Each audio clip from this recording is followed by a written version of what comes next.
This is the second video explanation of the communication analysis assignment.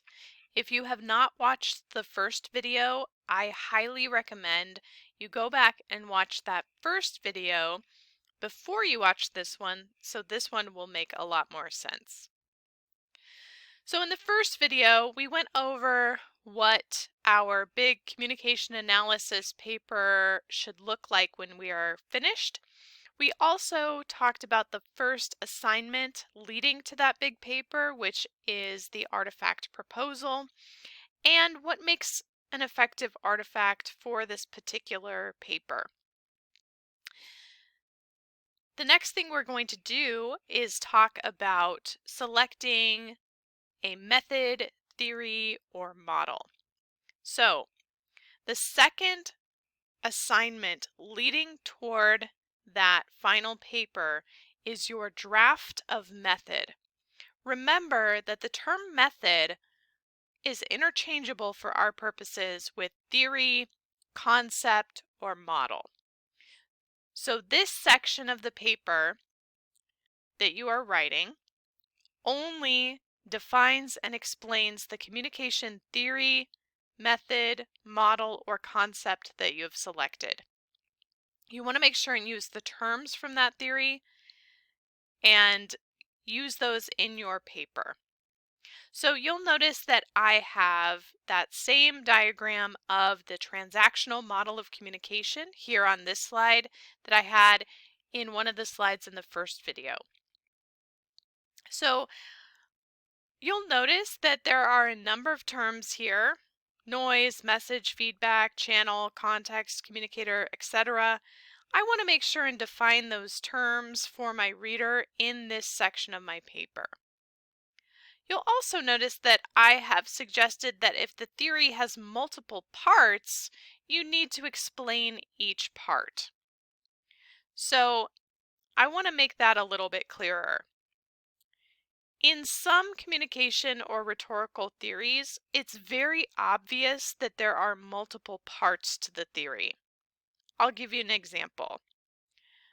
A seminal rhetorical theory by Ernest Borman is called fantasy theme analysis. And this theory talks about how groups spread their messages. So you could look at members of a religion or a club or an organization and how they go out and get new members. That would be an obvious way to look at this particular theory. And in the way that that theory is written, it's clearly got three parts. It says that there are fantasy themes or beliefs about the here and now, a rhetorical vision or what a perfect world looks like, and finally chaining out, or how the in crowd, or people who are already in the club or organization, spread their message to people who are outside of the club or organization. Now, if you're thinking, I don't know anything about that theory, I don't know if I want to use it, that's all right. I just wanted to use it as an example of something that's written in such a way that it's obvious it has three parts. You might notice as you go through the textbook that there are multiple theories listed or concepts where there are 3 stages, 5 stages, or 3 characteristics, or something like that. Those would be multiple parts of a theory. You want to make sure and explain all of those. Now, the transactional model of communication, however, is an example where, yes, there's all these different terms, but they're not exactly stages or parts of the theory. They're just all these different things that are happening. So I could, as a writer of a communication analysis, decide that I just want to put this all into one section of my paper and explain these terms and explain this theory. Or I could decide I want to make it a little bit easier for myself as a writer to connect my theory to my artifact or topic, and a little bit easier for my reader to understand where I'm coming from and where I'm going. So I'm going to break this theory into parts. You might notice that In this particular model, there are two people involved in the communicative transaction. Each of them has a worldview. There's feedback, there's messaging, there's channel, there's a context, there's all this going on. But maybe I want to break it down for my audience. I could say I'm going to break the transactional model of communication into what happens before the communication takes place, what happens during, and what happens after. Now, this is an example where I, as the writer of the communication analysis, have broken this model into parts that aren't already in the theory itself. So that's up to you. You can either have one section that just explains all of the parts of the theory, or you can break it into parts, or you might find that your theory already says there are 3 stages, 3 characteristics, 5 parts. In that case, you'll want to make sure you explain each part in order. So in this particular paper that you turn in, you're just doing a draft of that section. And it should be written in a voice like, the transactional model of communication explains how people are able to produce and consume communication, all of the context inside and outside of the person that relates to the communication transaction, and so forth. You do not want to write it to sound like, I chose the transactional model of communication for my paper because it's interesting. So you want to write it as if it's already a part of the paper. So just in that more academic, objective voice, because again, the point of writing these sections of the paper is so that when you go to put it together at the end of the semester, you have less work to do. You don't have to rewrite everything from I chose this because to that more objective voice. So you might be thinking, well, that's nice, but where do I find a theory or a method?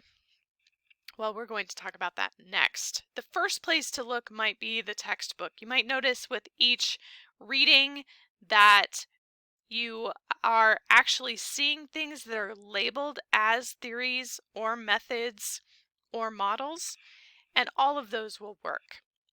So let's talk specifically about searching for theory.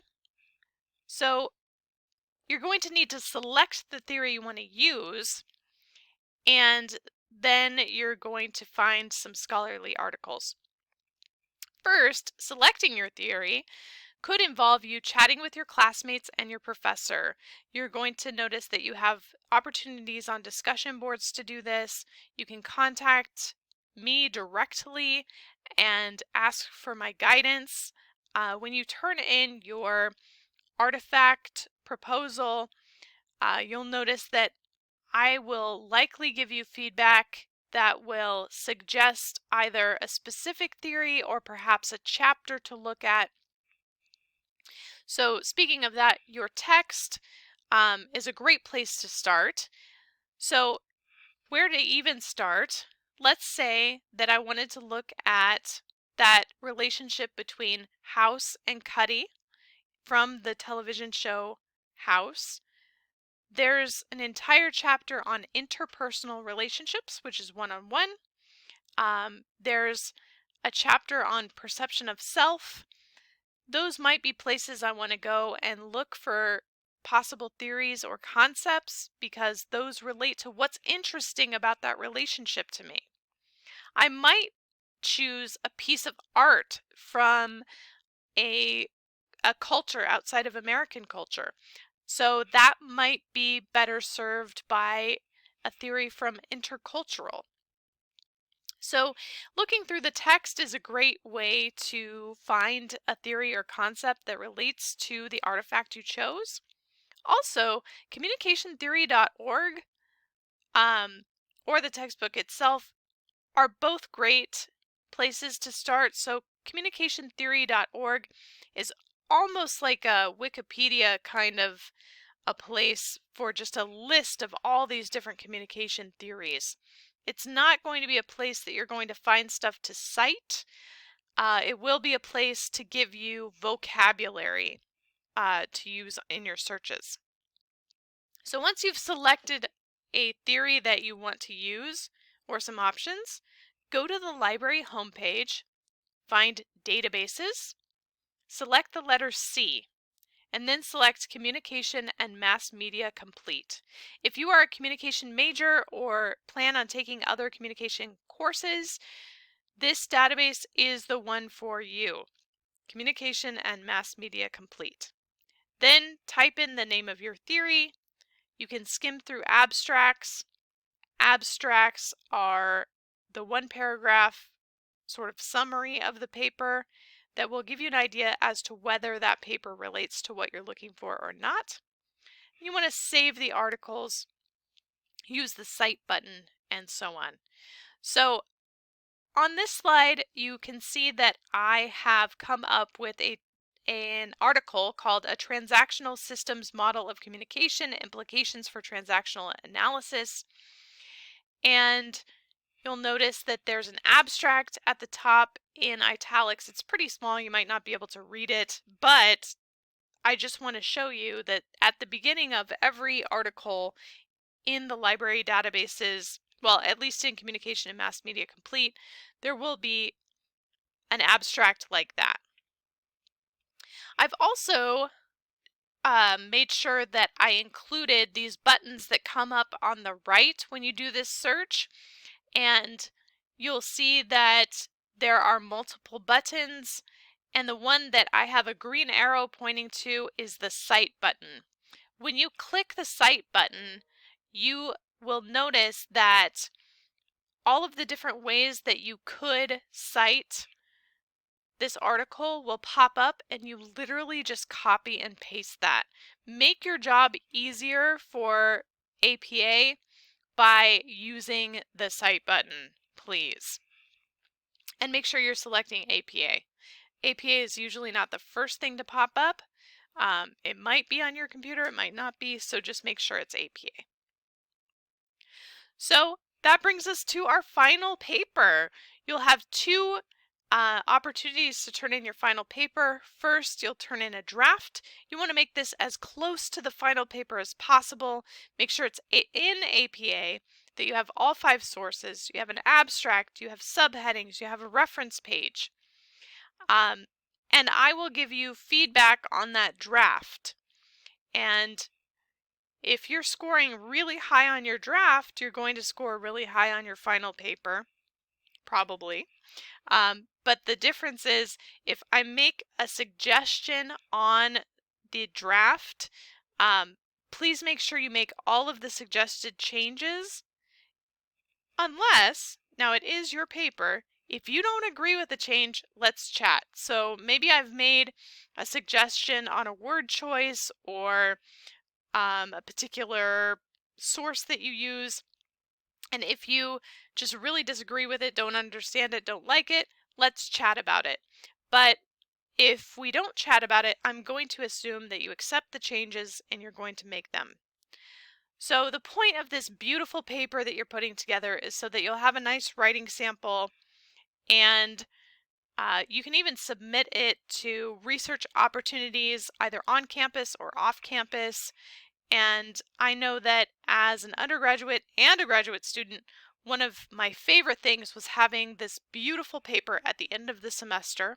And we will actually be presenting these papers as close to conference style as we can, which we will get into at another point. But I think you'll be happy with the end result, and I really believe that writing this paper will make the research and writing and presenting process much easier for you as you go into more advanced classes.